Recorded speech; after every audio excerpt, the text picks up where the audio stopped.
Sobat Hijau, saat ini Anda menyaksikan Champion. Bersama saya Afifah Widodo Putri, selama 1 jam ke depan kami akan menyajikan kisah-kisah menarik dari para champion. Sosok-sosok penting yang berkontribusi dalam menjaga serta melindungi lingkungan hidup dan kehutanan Indonesia.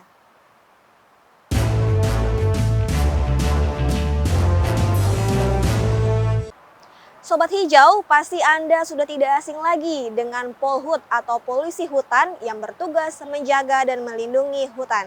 Namun tahukah Anda Sobat Hijau, Polhut juga bertugas menjaga lokasi pendakian di area wisata alam. Salah satu contohnya adalah Taman Nasional Gunung Rinjani. Di episode Champion kali ini, kami akan menyajikan kisah-kisah dari sosok penting di Gunung Rinjani. Salah satunya adalah Yuda Kunchara, seorang polisi hutan di Gunung Rinjani. Selain menangani sampah, Yuda juga memiliki banyak pengalaman menarik lainnya. Salah satunya menangani pengunjung yang kesurupan. Bagaimana kisahnya? Mari saksikan berikut ini. Nama saya Yuda. Saya sebagai polisi kehutanan di Balai Taman Nasional Gunung Rinjani. Rinjani berbeda Mas sama taman nasional lain tugas Polhutnya. Kalau di taman nasional lain berfokus pada tumbuhan dan satwa liar. Kalau di Rinjani fokusnya ke wisata Mas. Jadi kita mengawasi pendakian sesuai dengan SOP yang ada.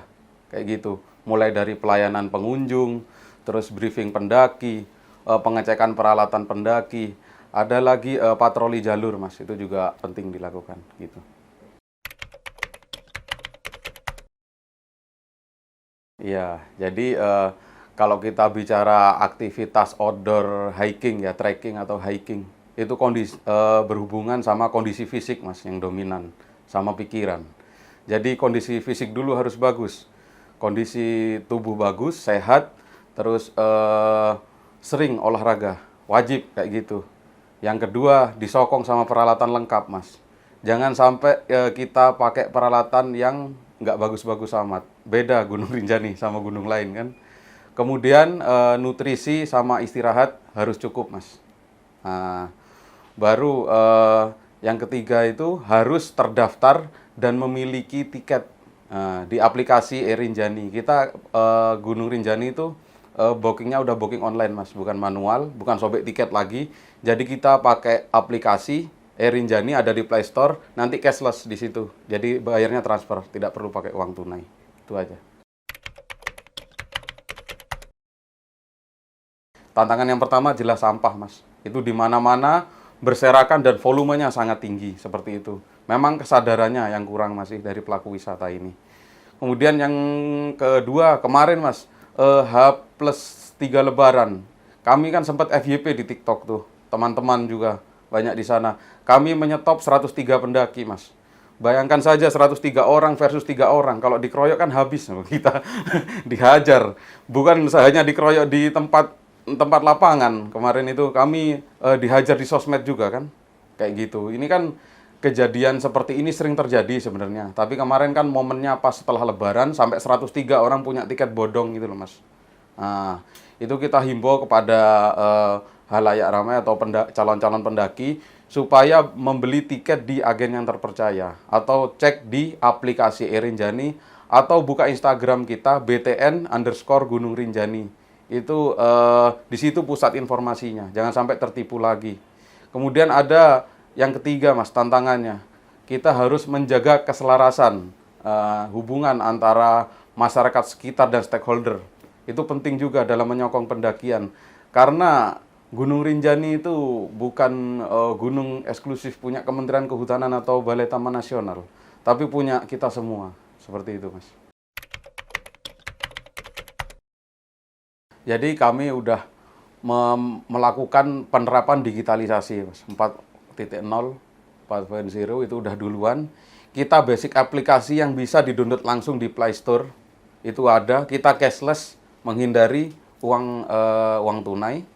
Kemudian kita disokong dengan sinyal dimanapun beberapa spot yang 4G seperti itu 4.0-nya. Jadi sistem informasi mulai dari keselamatan pengunjung atau informasi apa saja sekarang bisa sampai di bawah dengan cepat seperti itu. Ditambah lagi ada teman-teman mitra menyumbang bruga, kemudian menyumbang toilet basah, menyumbang shelter emergency seperti itu. Jadi memang banyak sudah kita berubah Taman Nasional Gunung Rinjani. Seru Mas, kalau menarik banyak sih, tapi saya rangkum ya. Yang pertama mengenai keselamatan pasti. Yang pertama itu orang-orang kesurupan Mas penanganannya. Itu antara percaya tidak percaya tapi sering sangat terjadi. Makanya saya himbau kalau mendaki itu tidak usah memaksa. Kalau udah capek berhenti. Karena orang kesurupan Mas, secara psikologi itu kondisinya sangat capek sehingga hilang kesadaran. Itu. Yang kedua, selalu mendaki bersama, jangan tinggalkan teman-temannya, itu juga penting. Karena akan berpotensi menjadi membahayakan saat melakukan pendakian. Tuh, kesurupan. Penanganan kesurupan itu juga nggak gampang, Mas. Ada yang percaya mau ngaji, atau pakai doa-doa apa. Kemudian kita sakiti, Mas, kita cubit sebelah sininya, atau kita tampeleng. Ya kan? Tapi kan menyakiti sekali kan. Jadi jaga keselamatan itu penting, teman-teman. Kemudian yang kedua, Agustus 2022 itu evakuasi bule Israel yang jatuh dari puncak itu dramatis sekali waktu itu. Jadi bule ini selfie, kemudian tiba-tiba jatuh dari puncak Mas, setinggi 160 meter. Itu sudah kondisi tidak bernyawa ya. Kami membutuhkan waktu 4 hari waktu itu untuk mengangkat mayat ini.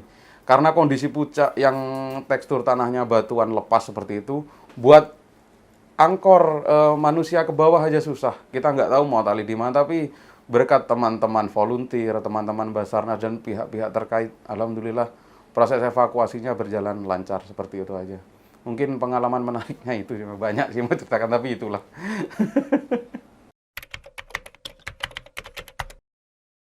Ya, jadi kita membangun suatu proses wisata yang tidak biasa. Rinjani itu bukan kelas lokal, Rinjani itu kelas dunia.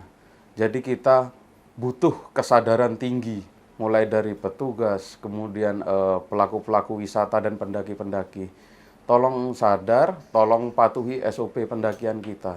Kita mau mewujudkan pendakian Rinjani kelas dunia.